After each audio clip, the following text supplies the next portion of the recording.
Yeah, assalamu alaikum. Peace be upon you all.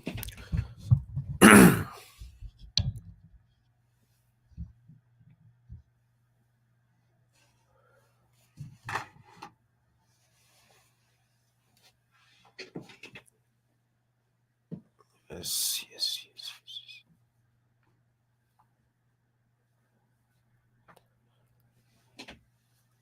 Yeah, I see you, Patrol. Yeah, kindly share so other people can join. Let me see here.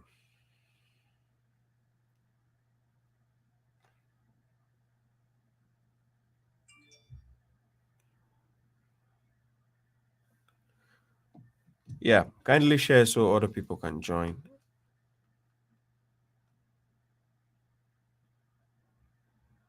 This is JC Radio TV, online radio TV. Let me see. Yeah.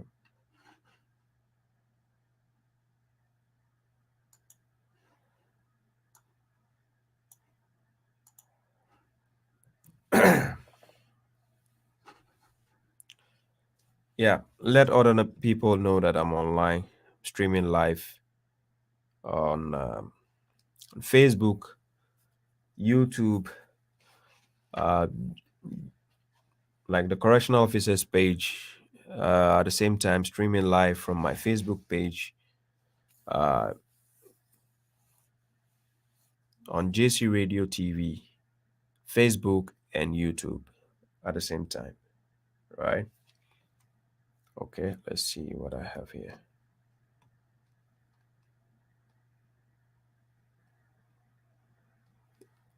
Yeah, yeah, I see you, Maroon Khalif. I see you. Kindly share so that other people can join. Then I can start the program for today. This is my way I invite to Allah by perception. I and whoever follows me, and glory be to Allah, for I am not among the idolaters. Right? So salam to you all. I see you, Muhammad Iqbal, Maroon Khalif. I see you, Patrol. I see you. Kindly share so that other people can join as soon as possible. I will not be staying here for long, so at least an hour or an hour and a half will be okay, right? So I'll be using some few verses to make a reference point. Then we give the chance for the questions and answers, and then we end for the day. Yeah. So thank you all for coming. Kindly share so other people can join as soon as possible. Let me see what I can do here. JC Radio. JC Radio. Yes. Kindly share, and let other people join as soon as possible. Kindly share. Yes. Let me see. I'm trying to share this on my main page so other people can join.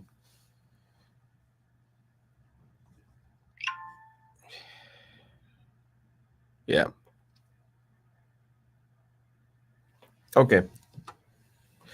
So this is Baba Shraib, the correctional officer, aka the correctional officer. Uh, and this is what we call Islam and what the Quran says series. I think this is the fifth, episode.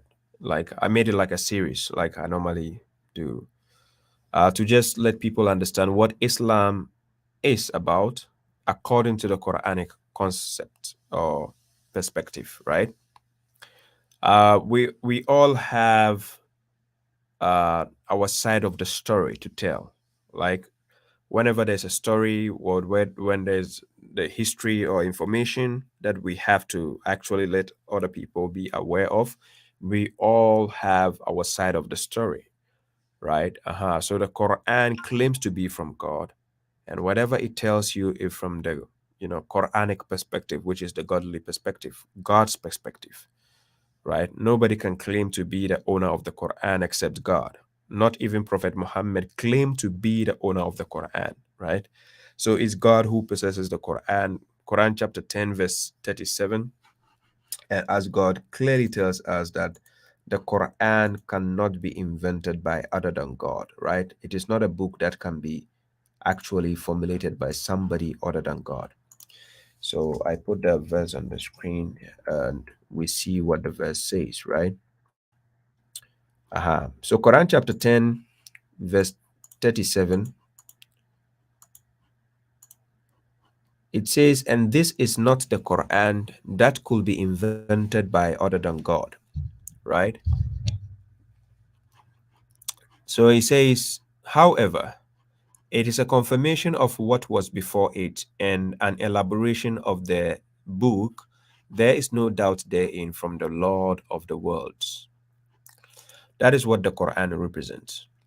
So it is a book coming from God. It's not being claimed by anybody. We never seen anybody claiming to be the author of the Quran, like inventor of the Quran. It is God who actually invented it, right? Uh-huh. So salam to Abu Bakr Muhammad Tijani, Musa Khan, Baba Sayyiduna Ganka Salam, Sanusi Aziz, I see you, Baba Sayyidu, yeah. Yeah, Sam, I see you. Sister Alma Johnson, I see you. Kindly share so other people can join. I appreciate your presence. At least I'll be here for an hour or a bit over. Uh, let's see what we have to discuss today. I'm going to talk about Islam and what the Quran says, but I'll be making a reference point mainly from the Quran to pass on my points, right?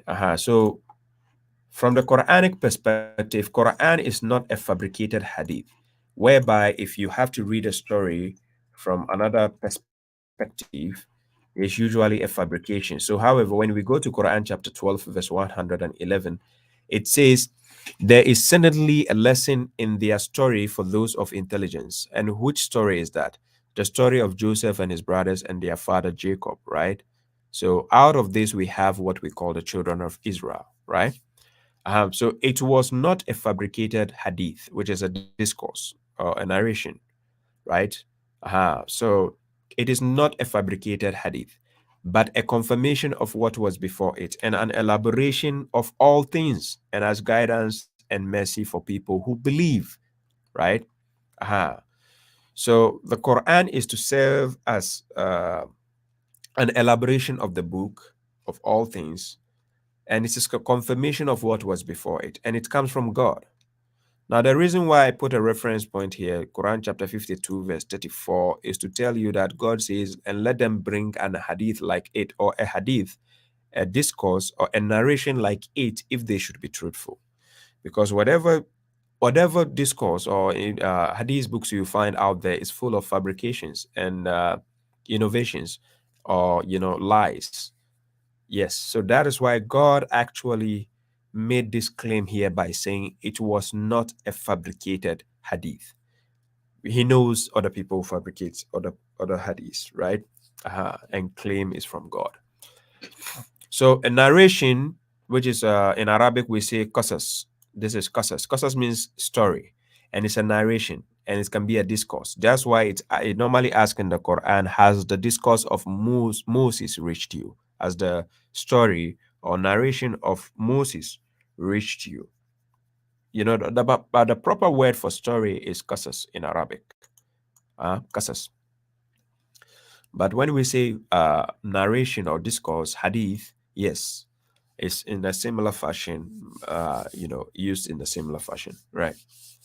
So many a times people think when we say uh, Abraham, Moses, Jesus, Jacob, all were Muslims, people misunderstand this concept, right? They think we are talking about the modern day mainstream or traditional Muslims. That's what they think.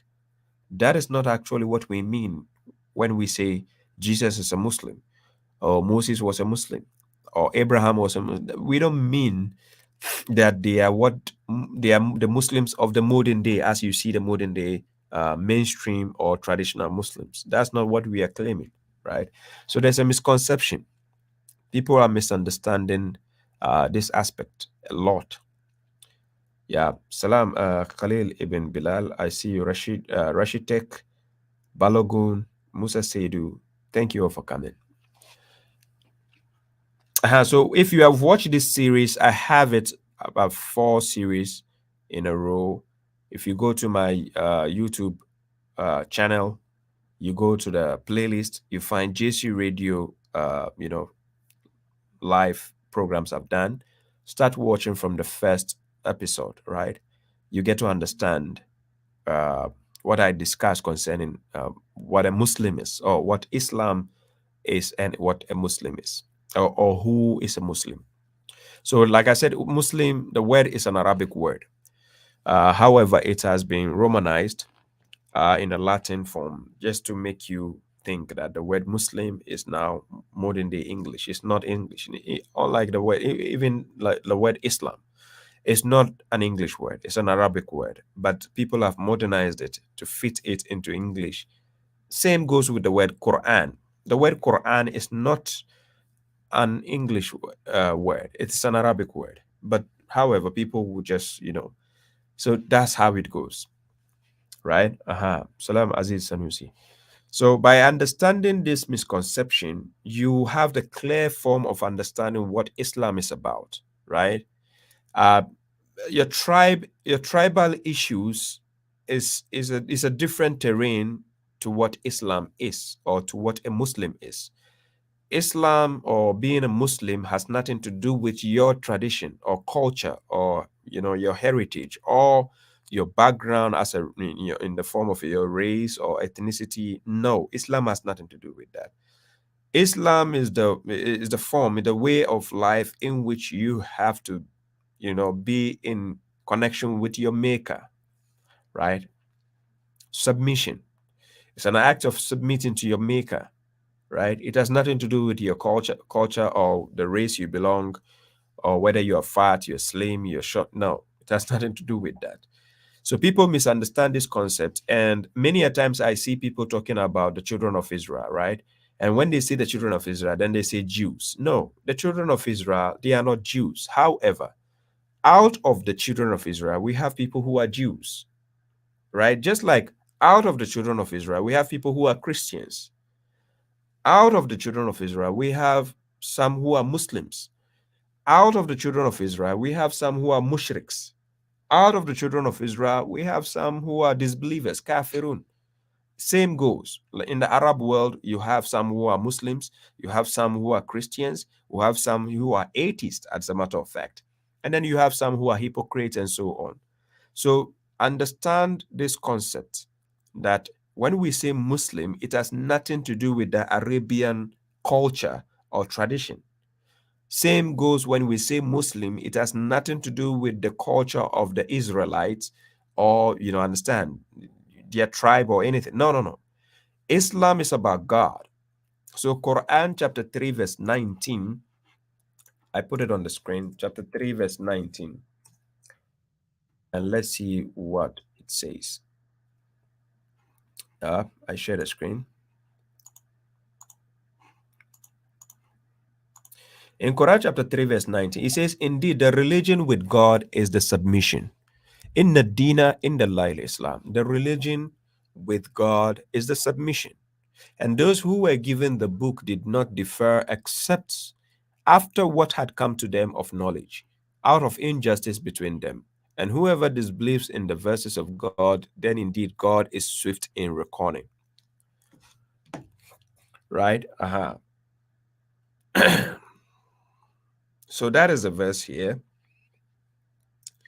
Now, so this is what usually people misunderstand, and they think when we say uh, when we say Islam, automatically they start to picture Arabs in their head, thinking, oh, we are talking about the Arabians. You see, and that is the misconception there. Yeah, that is the misconception. So people misunderstand all this and think, okay, this is what Islam is about, and that is not the case. So try to understand the difference here. Just a second, I'm trying to share something here to a group. Let's see here.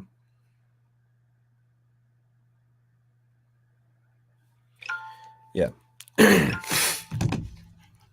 So Quran chapter 3, verse 19, Inna dina in the Islam. Indeed, the religion with God is the submission, right?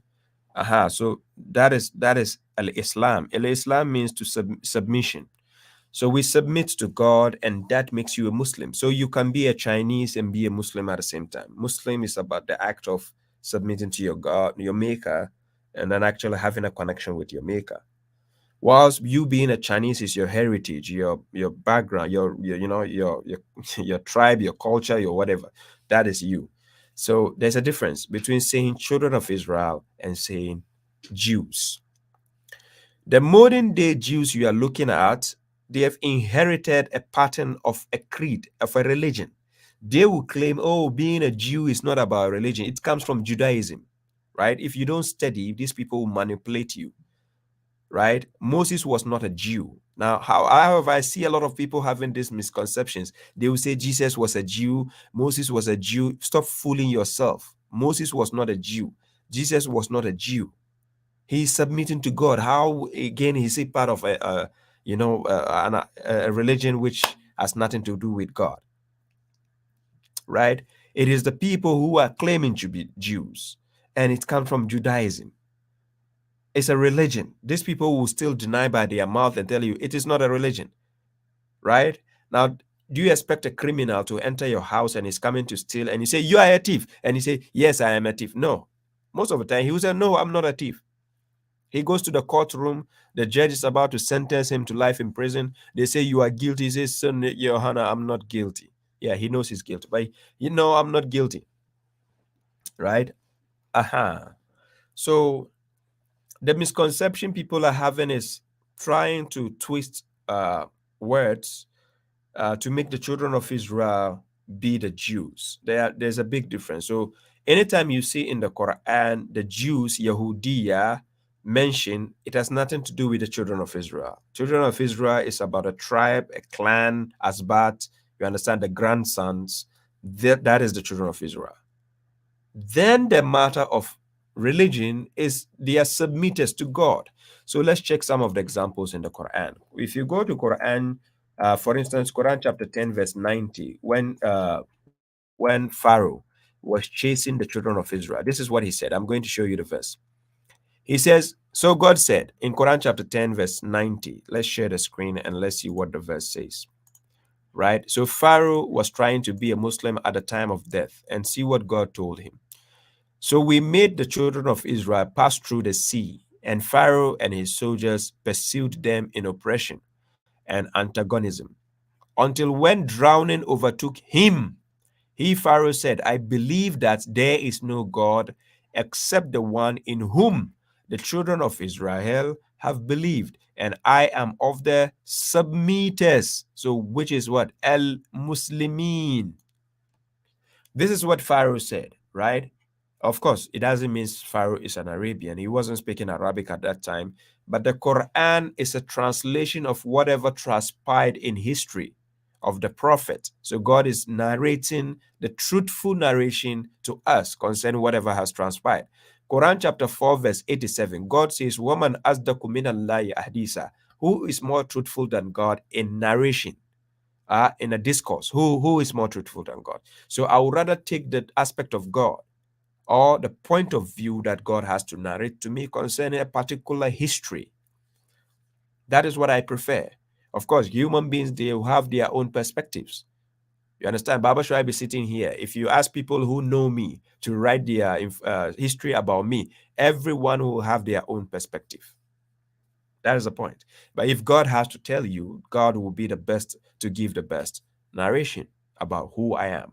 So this is what people don't understand, right? So in Quran chapter 10, verse 90, he, Pharaoh, said, I believe that there is no God except the one in whom the children of Israel have believed, and I am of the Muslims. So this is the concept of submission. To submit makes you a Muslim. So when we say Jesus was a Muslim, we are not trying to tell you he's a Sunni, a Shia, a Tijaniya, Ahmadiyya, Qadiriya, Wahhabiyya, Salafiyya. That's not what we are telling you. We are only telling you by actions.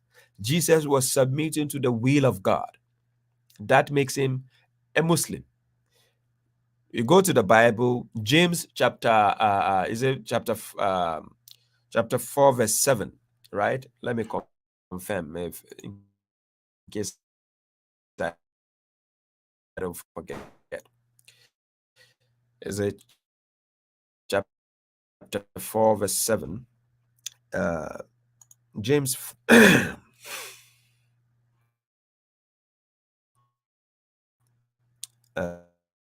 let's see here. Yeah, but I don't know if you can see the screen. Yeah, let me maximize it a bit.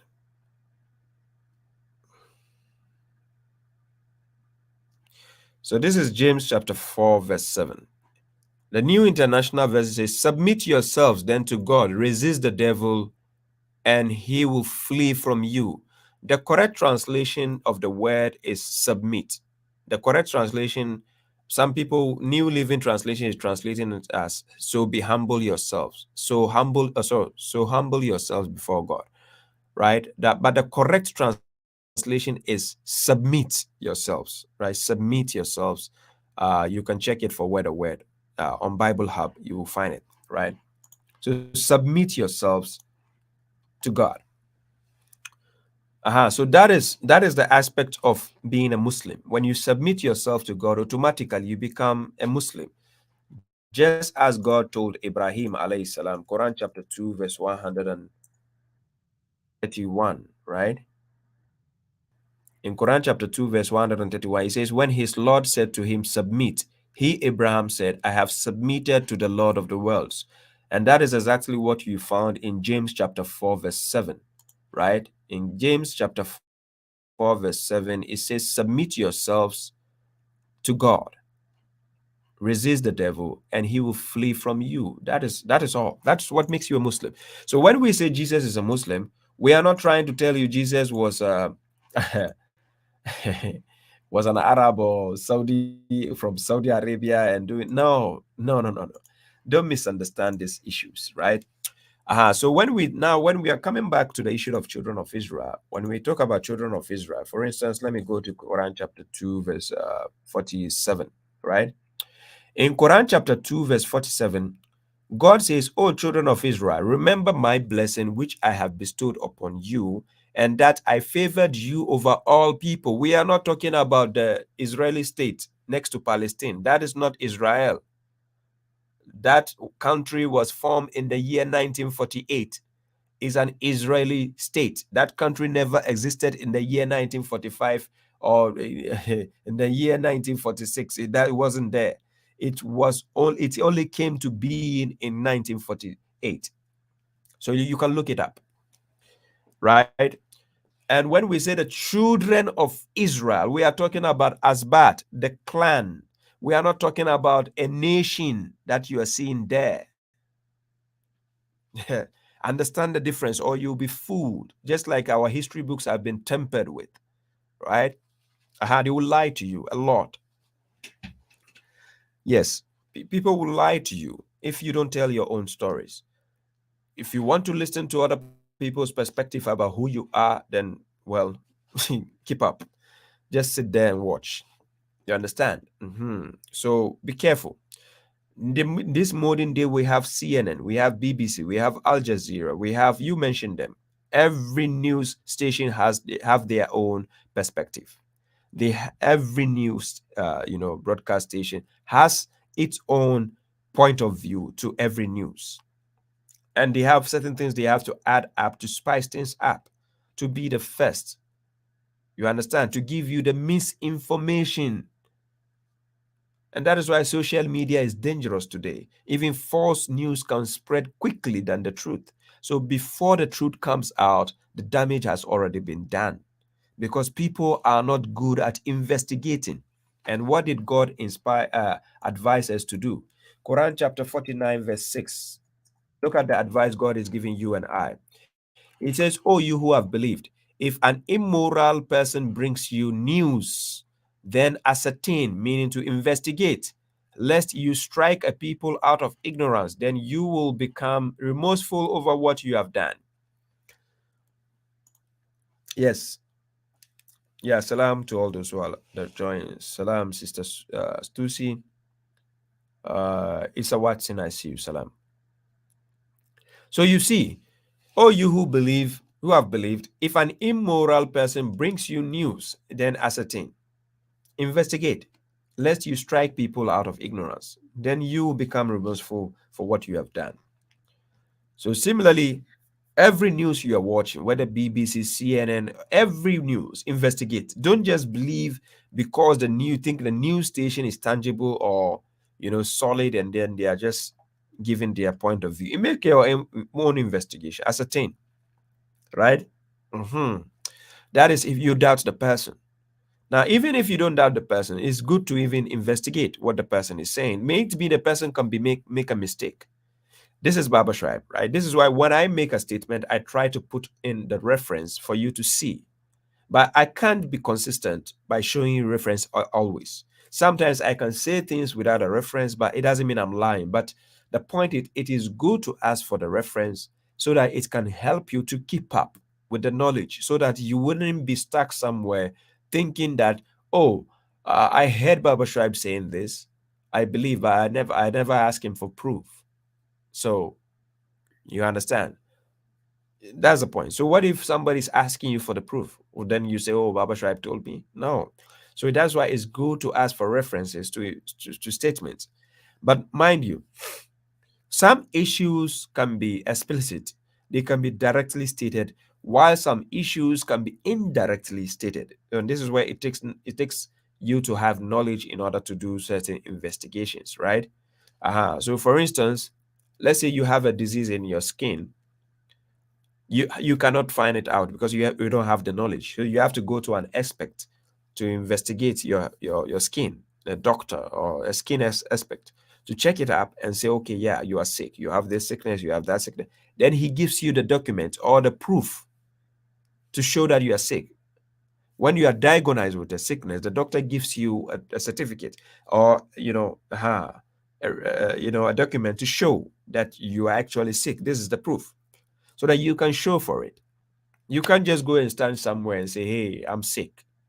I have this sickness. I have this disease." What? How? Where's the proof? You see? Uh-huh. Yeah, Salam, Kamal Adams. So when we say the children of Israel, we are talking about the Asbat. So for instance, let me go to Quran chapter 2, verse 140, right? In Quran chapter 2, verse 140, we are talking about God says, or are you saying that Abraham, Ishmael, Isaac, Jacob, and the grandsons, that's the Asbat. You see here, Asbat. The Asbat means the grandsons, the tribes, because they were divided into 12 tribal nations, right? And the tribes were Jewish or Christians. Are you saying, is that what you are saying? Because that's what most people say out of foolishness. Then they will tell you, oh, the children of Israel were Christians. They were Jews. You are a fool to say that. Investigate. Who is a fool? Somebody who lacks good judgment. You have good judgment, you will never make such a statement. Unless if you make it out of ignorance, and then that's another foolishness, because God says, do not pursue that of which you have no knowledge. So if I say you are a fool, I'm not insulting you. I'm just telling you the fact. We have brought you the truth, but most of you hate the truth. Quran chapter 43, verse 78. And that's why when you tell people the truth to their faces, they say you are being rude. No, you are being real. That's the difference. So Abraham, are you saying Abraham, Ishmael, Isaac, Jacob, and the grandsons were Jewish or Christians? Are you saying that? Say, are you more knowing or is God? Because I would rather listen to God than to listen to your opinion or your point of view.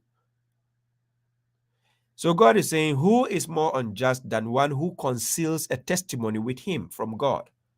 And God is not heedless of what you do.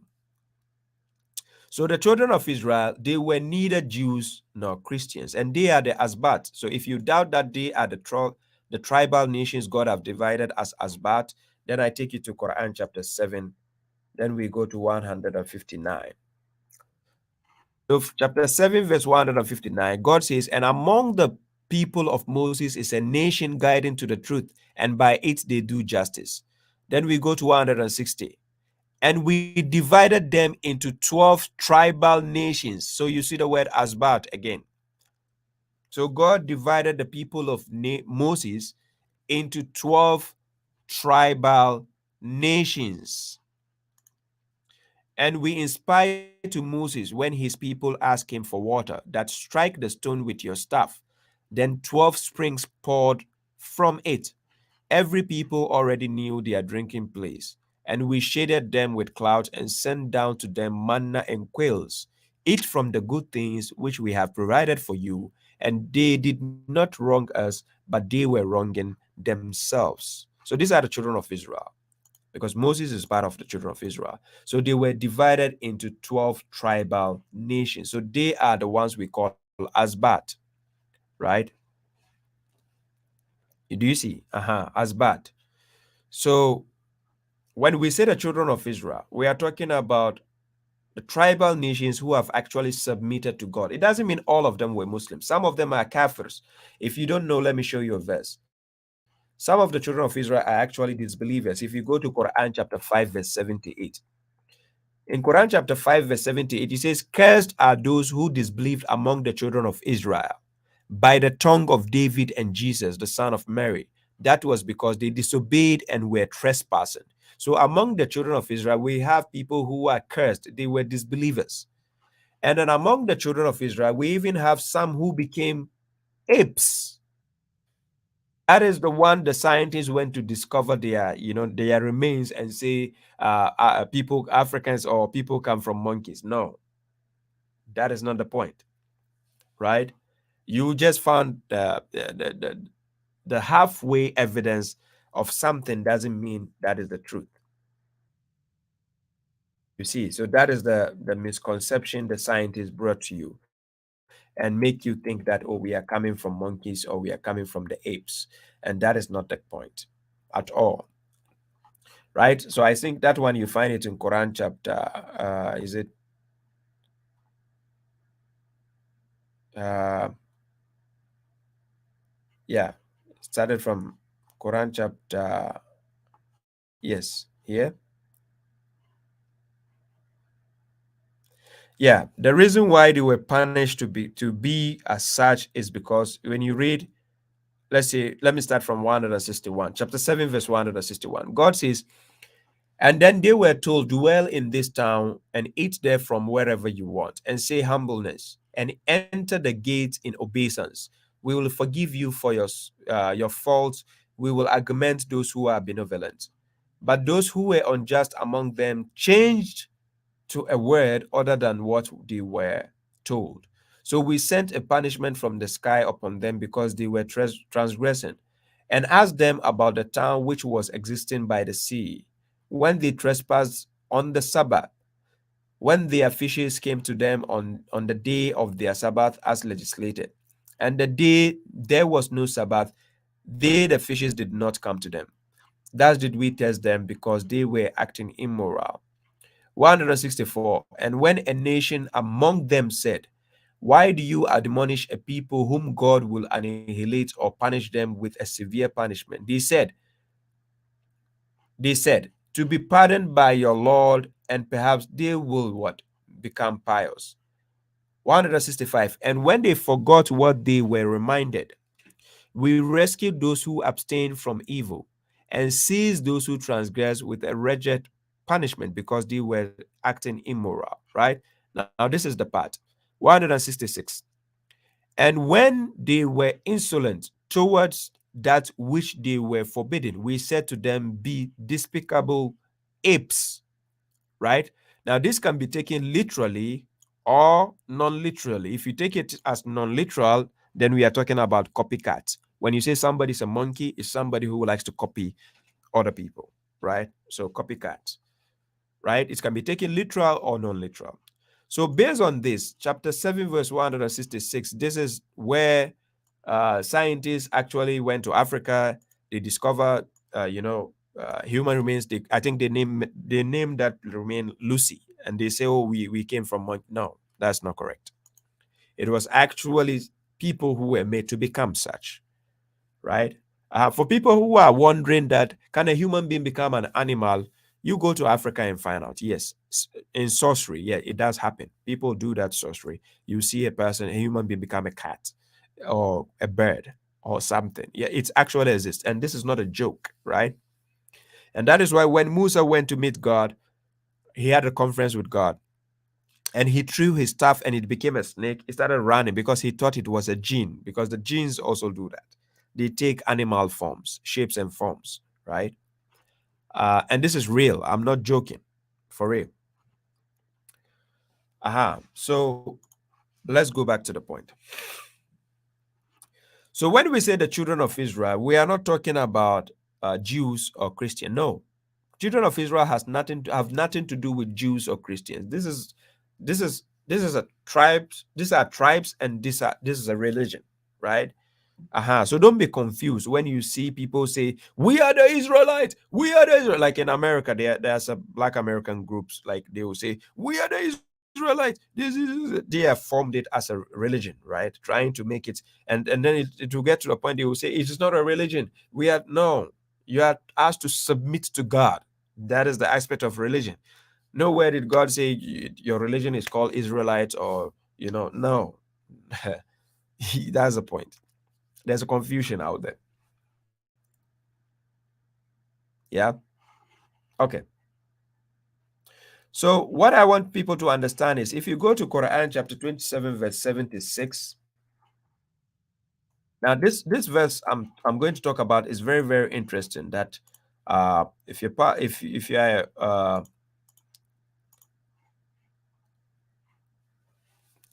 this is a verse children of Israel must pay attention to this.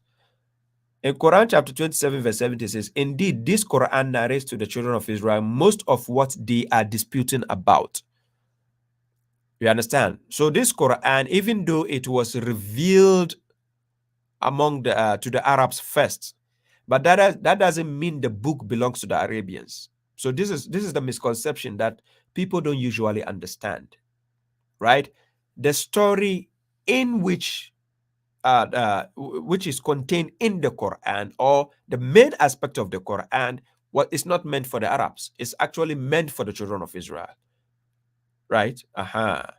And this is mostly majority, the modern day, we call them Africans, children of Israel. Because African is a new name inherited, right, in the late centuries. But when we are talking about children of Israel, we are talking about 12 tribal nations that were divided on earth, spread out on earth. So I'll go to the context where people to in order to understand further, try to look up my topic on this. I spoke about the children of Israel on my YouTube channel. Try to search Bush 2G9 and write the children of Israel. You find that topic, a lecture I did on it about 3 years ago. I give all the references. You get to understand who are the children of Israel. Anyway, when we say in Quran chapter 27 verse 70 says, indeed, this Quran narrates to the children of Israel most of what they are disputing about, right? And in the same Quran, God told the children of Israel in Quran chapter 2 verse 47, O children of Israel.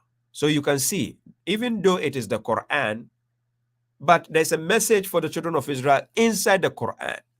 You will never ever see a verse in the Quran where God is saying, oh, you the Arabs. You don't see that there.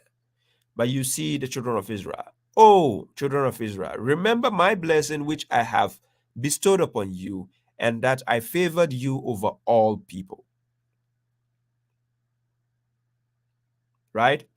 And when it comes to the aspect of the favor, a lot of people misunderstand this concept, right? They think when we say the favor, what does it actually include? Why did God favor the children of Israel?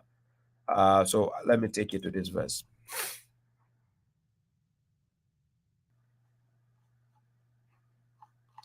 It's Quran chapter,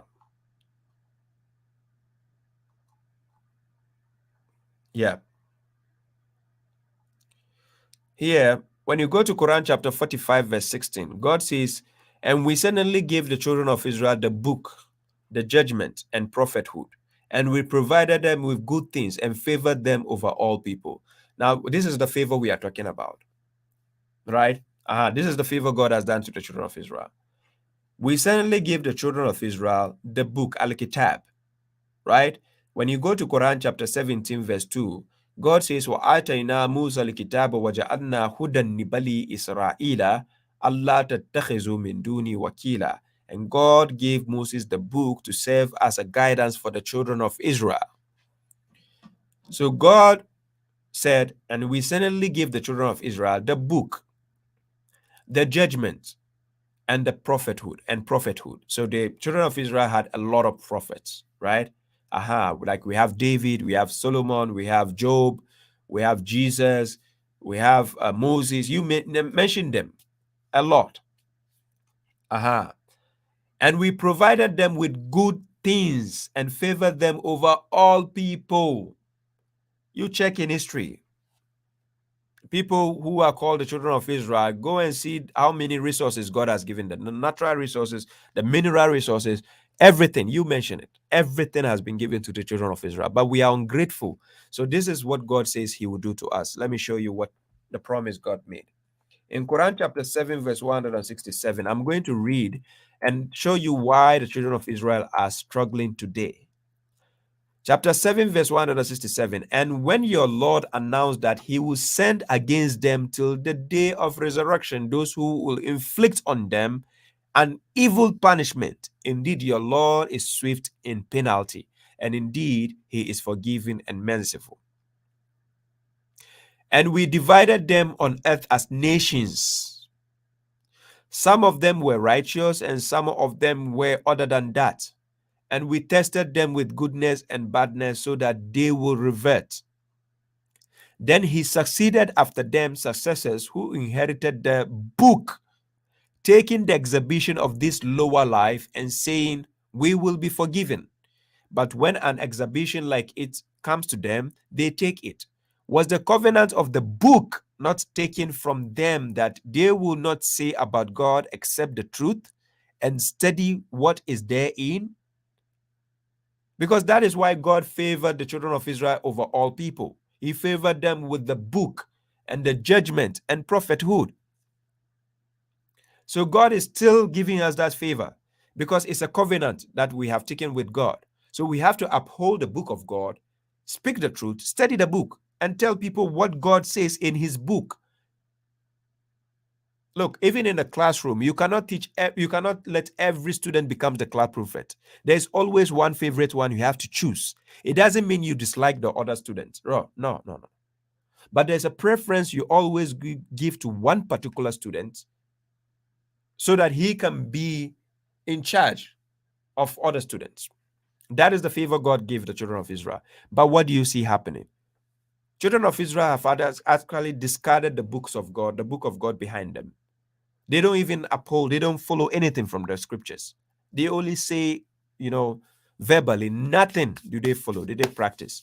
So that is why even the natural resources you have, other nations will rule over you and take it and inflict punishment on you. You are made inferior all over the world. Right? So God is saying that in Quran chapter 7, verse 169, then he says, and the home of the hereafter is better for those who are pious. Will you then not reason? But what do we have today? So when God took the Quran, the book now, he put it in the hands of the Arabians. And now what happens? Remember, even though God put a lot of the information into an Arabian book, this is what it says in Quran chapter 46, verse 12. And before it, that is before this book, the book of Moses was a guide and a mercy. And this book is confirming Arabian. There's a mistake here. There has to be Arabic here, but it's still on the, the fixing. We are fixing it still, so it will be fixed up, right? It came in the red ink instead of the black. So confirming Arabian language in order to warn those who have transgressed and as good news to the benevolent. So now the Quran was now revealed in Arabic language. And what was the purpose for it? In order to warn those who have transgressed and as good news to the benevolent, because the Arabs never received any warner. before before Muhammad. They never received any woman. And when we say the Arabians are also cousins. How will I say? They are more like the cousins to the children of Israel. Yes. So it's not like something way different from each other. No, they are related. Now, so this is the notion of understanding your roots, right? Sometimes you go to the pet shop. Let me give you this story. People go to the pet shop to buy a dog. Now, when you go to buy a dog, remember, may it be it had a previous owner, right? And the previous owner gave it a name, but the previous owner died. So now the dog has been stranded and it's taken to the pet shop. You went there to buy it. As automatically, when you buy it, you give it a new name. The moment you give it a new name and start feeding the dog start to forget its past history. So he's now getting acquainted with the new owner and it thinks that is its original name. So it loses focus on its own history. And that is why there's a saying that if you don't know where you are coming from, you can never know where you are going. You understand? So when you lose your heritage, you're confused. You don't know what you are about. So that is why a lot of emphasis is placed in the Quran for the children of Israel. But it doesn't mean the Quran is only limited to the children of Israel. Neither does it say it is only limited to the Arabians just because it's an Arabic language. For instance, today, English is the world dominant language on earth. So a lot of countries, when they want to do something official, they have it in English language. But that doesn't mean that paper is meant for English people. So that is out of the foolishness some people have when they see the Quran in Arabic language. They think it's an Arabic book. For instance, an Arabian book belonging to the Arabs. You are a fool to think like that. Do you see the point? A lot of people don't even know that the Bible they are reading in English today, most of them were written in the Greek language. Right? The Bible you are having today, many parts of the Bible was written in the Greek language, but Jesus was not a Greek. But people will say, oh, because he, at the time where he was there, he was with the Greek people, whatever. No, you see, this is the point. When God inspires something, right? For instance, God inspired the Quran to be revealed in Arabic language.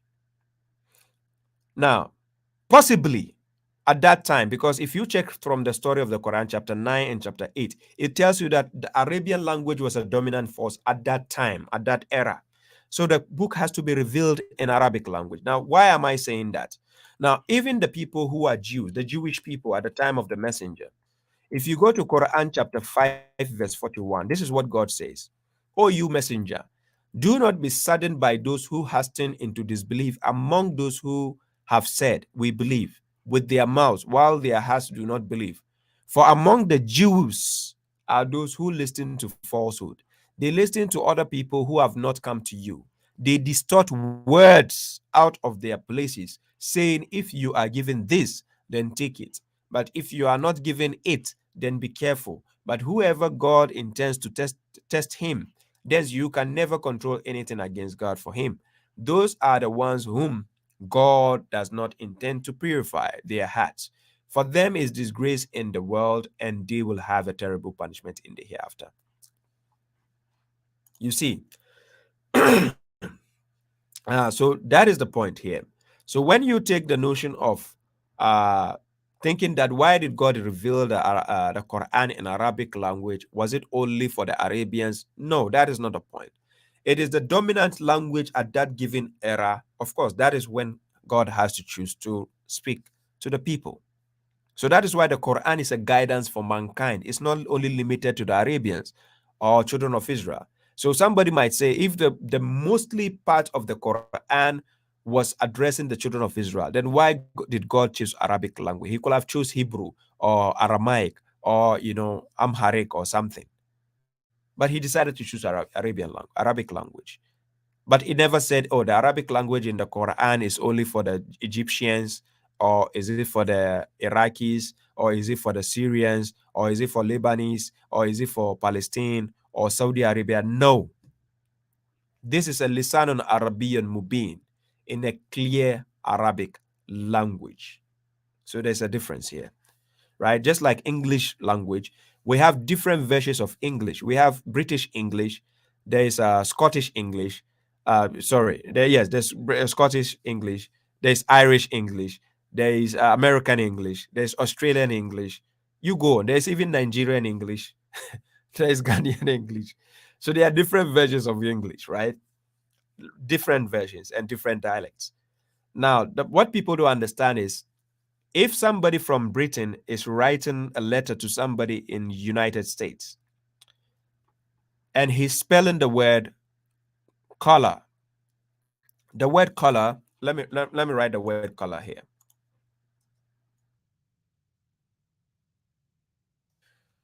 I just wrote the word color in the space. Now, this color I wrote is according to the British way of writing. This is the English from, the Great Britain. Now, if somebody from Britain is writing color, and this same letter mistakenly chance up in America, right? Now, somebody in America will say this has been spelled wrongly, so he will take this out. So in America, this is the correct spelling. It has to be color, like this. This is the correct spelling of a color in America, right? But whilst speaking it, you will not see the difference. But when writing it, it gives you the difference. And this is why people will even eventually tell you, oh, there are different versions of the Quran, because at the given time, there are different dialects of the Arabian language, and people would write things in a different form because based on the way they have heard it. Now, when you take this, now the point is, which English language are we going to use to address the whole of humanity? Because if you are using a letter from Britain, they have to write British English. If you're using a letter from America, they have to write American English. So now which one are we going to use? So that is why with the Arabic language, God used Lisanun Arabiyyun Mubin, the clear Arabic language, which is mentioned in Quran chapter 16, verse 103. You see here. So God says, and we certainly know that they say it is only a human who teaches him. That language by which they equivocate is foreign, but this is a clear Arabic language. So the Quran, God revealed it in a clear Arabic language. So it is different from all the Arabic dialects they are speaking out there. Yes, it is different.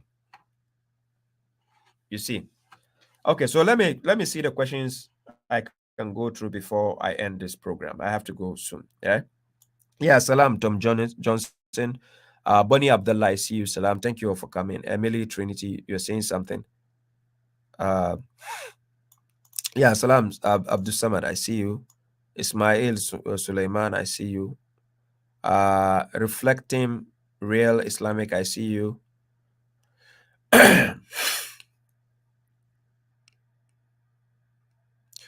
Carl Suzuki says, where do we interpret the Quran from? Your question is not clear enough for me, right? Oscar Sanya, yeah, I see you. Peace. You're welcome. Abdul Abbas, peace. Emily Trinity says, Baba, what is the meaning of Sallallahu Alaihi Wasallam? That is something which comes from the sectarians, right? They will tell you, oh, peace and blessings be upon the prophet, but that it doesn't mean like that. The word sallallahu, it doesn't mean like that. They got inspired by this from Quran chapter 33 verse 56. I put the verse on the screen. 33 verse 56. In this verse it says, Inna Allaha wa malaikatahu yusalluna ala nabi ya ayyuhallazina amanu sallu alayhi wa sallimu tasliman. Indeed, God and his angels reach out to the prophet. O you who believe, reach out to him and submit with submission. Now, this verse is in the context of people at his time. It's not talking about people in this modern day. The prophet doesn't exist anymore. He's dead and gone. You cannot reach out to him anymore. It is talking about the believers at the time of the prophet. They have to support him. you reach out to him. If I say reach out to somebody in Africa, or there's a flooding in, or there's a problem in America or somewhere, and I say reach out to them, it's an act of support. Yeah, to show, to act of communicate and show your support. Now, so if God says, indeed, God and his angels reach out to the prophet, then he tells you that, oh, you who believe, reach out to him and submit with submission. There is no way he's saying that when his name is mentioned, you have to say Sallallahu Alaihi Wasallam. You are fooling yourself when you do that. Because God, if you are telling God Sallallahu Alaihi Wasallam that God should do the thing to the prophet, he is already telling you in this verse. Let's assume that is the sectarian point of view. God says, indeed, God and his angels reach out to the prophet. So if in case they are translating it as sending blessings, okay, God is saying he and his angels are already sending blessings. So how can you foolishly go and tell God again, Sallallahu Alaihi Wasallam, to do what again for the prophet? You understand? So this is how they twist the words of the Quran out of context and then enslave people to make you worship the prophet. So they will say peace and blessings be upon the prophet, but it has nothing to do with that. You and the prophet, who has to rather pray for each other? Why will you foolishly be praying for somebody God already approved him? You and him, who should pray for other? Is it not him who should rather pray for you? Huh? Black Sun Chronicle says, on what quality did Allah choose Israel as favorite? In Quran chapter 45, verse 16, I put the verse on the screen earlier. Based on that, if you check that verse, Quran chapter 45, verse 16, based on this quality, and we suddenly give the children of Israel the book, the judgment, and prophethood, and we provided them with good things and favored them over all people. Based on this quality, right? Aha. Yeah, thank you very much, Abdul Abbas. Yes. Uh, Emily says, please, Baba, why pray? Why praying facing? You want to say why pray facing Kaaba in Quran? God never said you should face Kaaba. You are asking the question as if the Quran says you should pray to face Kaaba. No single verse in the Quran tells you to pray facing Kaaba. That is idol worship. Why you go facing Kaaba for what? Kaaba is a house. Why will you go foolishly praying and facing a building? For what? What are you facing the building for? That becomes idol worship. God never asked you to pray facing that building there. Right? The question is, you should ask yourself, before the house was built, the people who prayed before the house was built, where were they facing? What did I miss? Dana says, Salam, brother. Nice topic today. I spoke about this today to a Christian sister about the children of Israel, and I was explaining to her Jesus was a messenger to the children of Israel only in his message for that time. Yes.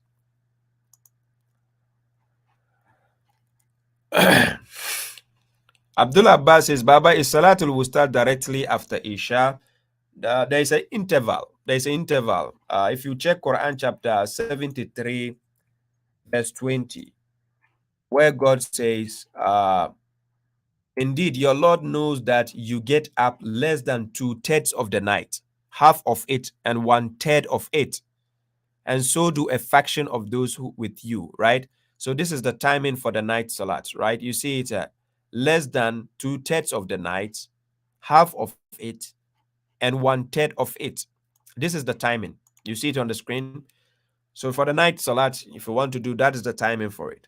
You get up at that time, and that is the time for your night salat, right? Based on the country and the zone you are at. So I've done 1 hour. Let me say I can do a little over 10 minutes. So let me come follow up with the next questions. Let me answer some few questions before I go.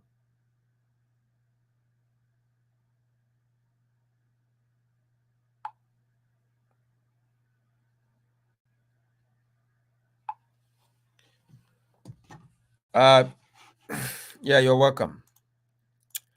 Okay, so if you want to call this number. There's a WhatsApp number on the screen. You can call me on WhatsApp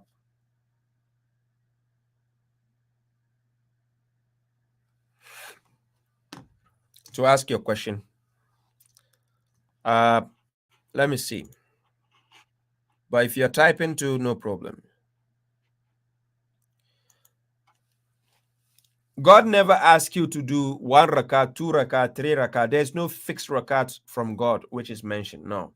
It's just like giving charity. You have 1 million. I might not have 1 million. I have to give according to my means. You have to give according to your means. That's it. So there's no fixed rakat where he says do 2 rakat, 3 rakat, 4 rakats. No. It is a free flow, right? If you are with the group, the leader can decide if he's going 1 or 2 with you. That's it. As a matter of fact, one is even enough. You don't have to go too much, 3, 4, 5, nowhere. The mushriks are the ones telling you there's 17 rakats in their salat. Where does God say that? Nowhere.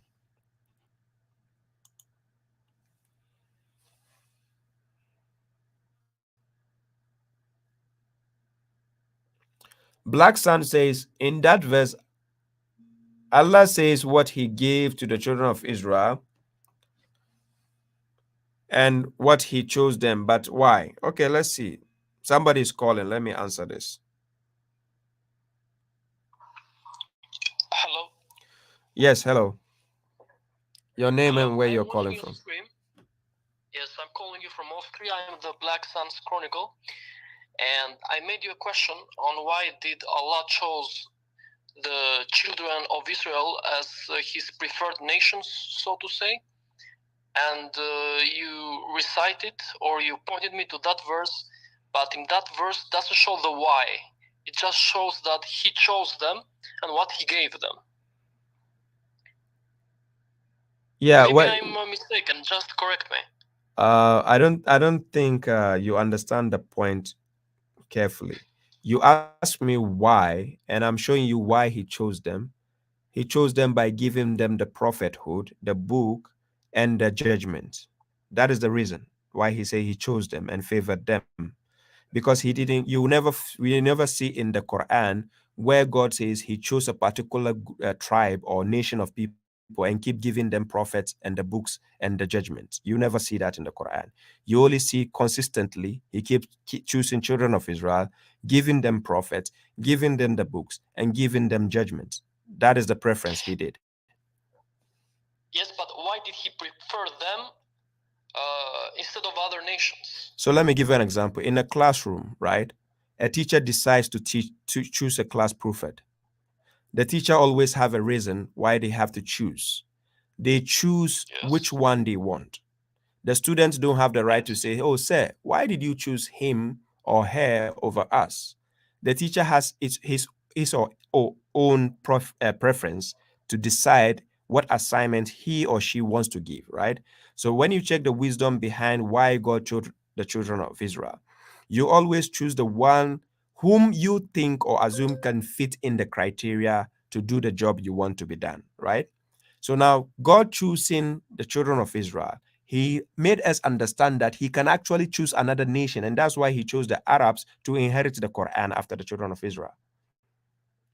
Okay, I understand your point, but what is that criteria? Is it they have more taqwa? They are, I don't know, smarter, better? No, no, God, That's my question. God never said that. God never said they are better in smartness or IQ. He never said that. It No, was. I'm just asking to understand the criteria. Aha, okay. So that he didn't use a criteria by saying you have to be qualified to be like this or that. As a matter of fact, after the children of Israel, when he gave the Arabs, he even said the Arabs are worse in disbelief and hypocrisy when he gave them the Quran. And that is in Quran chapter 9. Let me put it on the screen. It's in Quran chapter 9, verse 97, right? And he mentioned al Arab bashadu kufur wa difaq. So he says the Arabs are worse in disbelief and hypocrisy and worthier not to know the limits of what God has revealed to his messenger.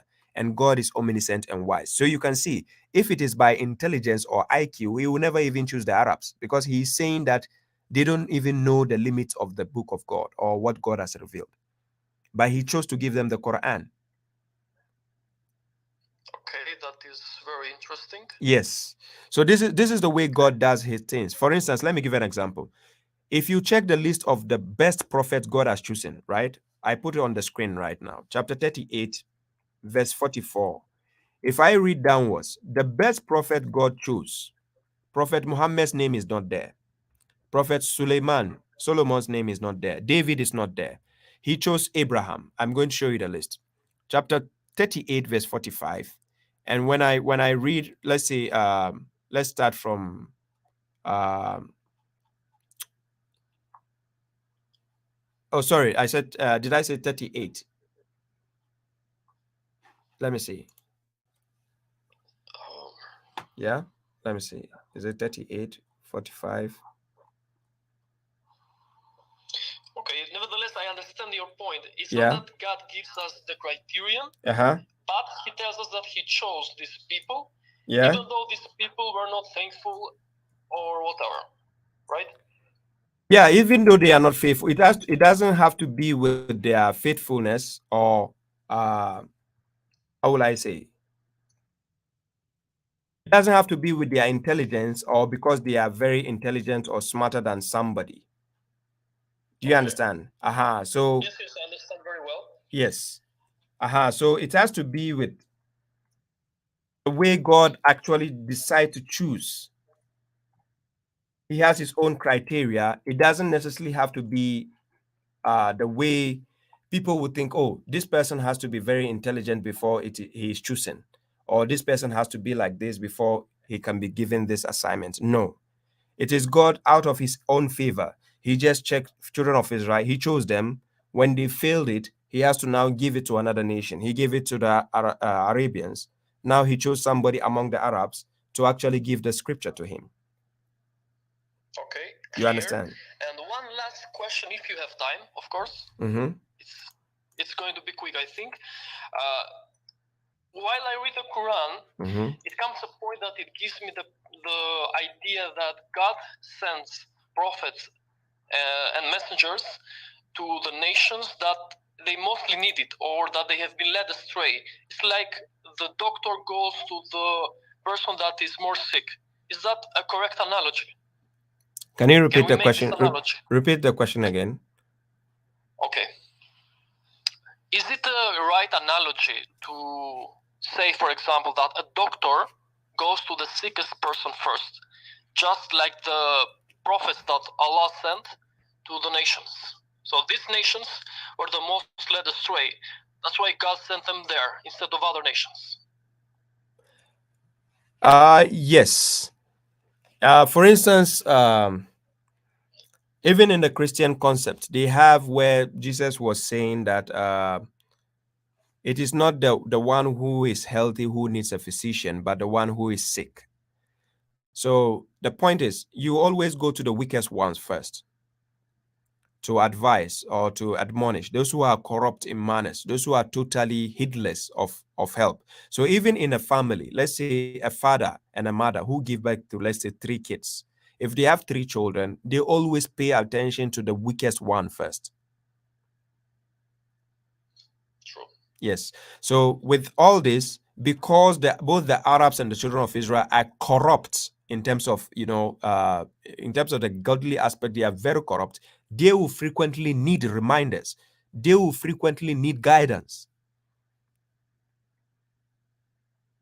Okay, this also proves your previous arguments, saying that they are not necessarily the most intelligent or the best of the people, but nevertheless, they were chosen by God, and God sent them prophets to remind them and so on and so forth. Okay, exactly. So that they can be God, conscious. They can know the right things to do. And that is why, for instance, I give an example. In the developing nations, usually they are able to control debt, like I would say recycling, right? When you go to the third world countries, recycling is a problem. I'm not saying all third world countries, but most of the third world countries, recycling is a problem. People just throw trash anywhere. But in a developing country, it's very difficult for you to just throw anywhere, unless if nobody's watching you, because people already know the right thing to do. right? But now, if you go to the third world country and then you write that don't throw your trash here, still you have people throwing the trash. Unless you put strict measures, then they can actually adapt to the rules and start following the rules. So, similarly, that is how God was sending this message both to the Arabians and the children of Israel in order to get them to act, right. But Yes, that clear. clear. But that doesn't mean the message is only limited to them. So, which means, for instance, the Quran, somebody from America or somebody who is a Chinese, somebody who is an African can still use the Quran for their own benefit, to follow the best of it for their own, just to increase them in knowledge and wisdom at the same time. But the most people which it addresses the most, even in the Quran, is the children of Israel. Quran chapter 27, verse 76, because they have to be God conscious, because they left God behind, according to Quran chapter 7, verse 169. So he's calling their attention. Okay. Yes. So I hope you get the point. Yes, I got the point, and I thank you very much for your answers Yes, to my you're welcome. questions. You're welcome. I appreciate that. Let's continue with the program before I go. Thank you. Yes. So this is the brother who called Black Sun. That is his this thing on the screen. Uh, Salam, Salis Jimmy, I see you. Salam. Uh, yeah, Maroon Khalif, I see. It says, indeed, I will make you a leader. Yes, that is the verse where he made Abraham the leader. Quran chapter 2, verse 124. He's a leader for mankind. Mike Adago, salam. Dian Sadiq says what? Salam, brother. You say no fixed zakat, but some hadith are saying there is some 2.5 like that. Hadith is not the book of God. The hadith books, they are not the books of God.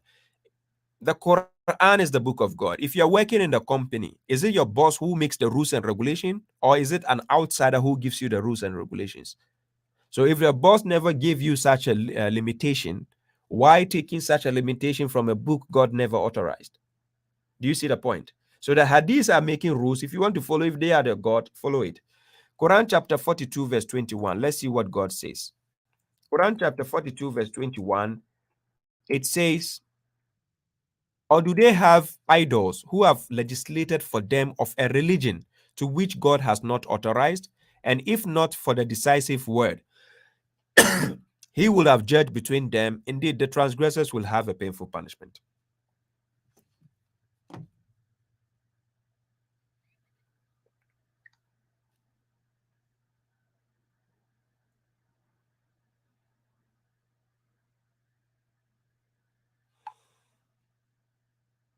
Yeah. Aha. So such legislations are not from God, they are from the idols. And then the Sadiq says, and how many salats? 3 or 5? I've already have a video on that. It's 3. We have Salat al-Fajr, Salat al-Wusta, and Salat al-Isha. Only 3 in the Quran. And also a question, how Ramadan fast considered to fix 30 days? Ramadan is not fixed 30 days, right? Ramadan has a limitation. It is ayyam in ma'adudat. Quran chapter 2, verse 184. God says, the month of Ramadan is for a limited number of days. So whoever is sick among you or on a journey, then a number of other days. And for those who will suffer, it is a ransom of feeding a poor person. And whoever volunteers well, then it is good for him. But to fast is better for you if you should know. So Ramadan is not exactly 30 days. God never said the fast of Ramadan is 30 days. He never says that.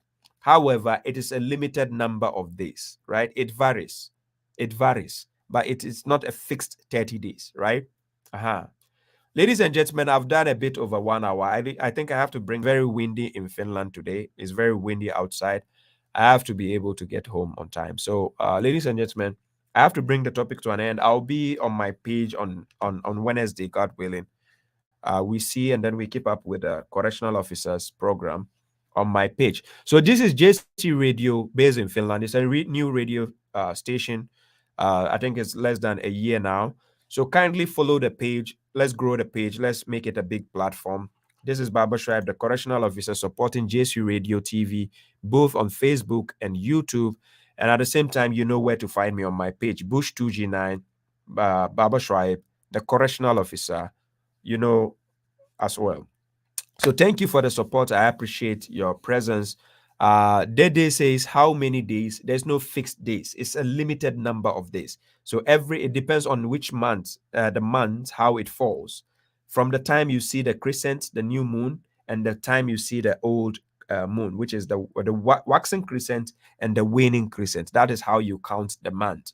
So it is not a fixed time, right? From the time you spot the waxing crescent till the time you see the waning crescent. That's how you used to count. So it will not be a fixed timing, right? So thank you very much. I need to get some rest. I was working today. I'm getting a bit exhausted, so I need to get some rest. Yeah, salam, Rashid, Sobriety. Thank you all for coming. Thank you for your presence. So, thank you, Marun Khalif, Baba Sedu, Salis Jimmy, Balogun, Abdusamad, all of you, Sadiq, Dian Sadiq, uh, Musa Seidu, Nara Power, everybody. I appreciate your presence. Thank you very much. Kindly share this and let's get other people to understand Islam and what the Quran says. I thank you very much. Till we see again. Yes, thank you very much, Sister Dana. Thank you all. I know that other people will be joining later to watch. And thank you all for your presence. I appreciate it. So let's support JC Radio as well and share their platforms all over so that we can help grow the station to become a big platform also in Finland. So, ladies and gentlemen, this is where I bring it to an end. We keep in touch again, hopefully Wednesday. Till we meet again. Peace out.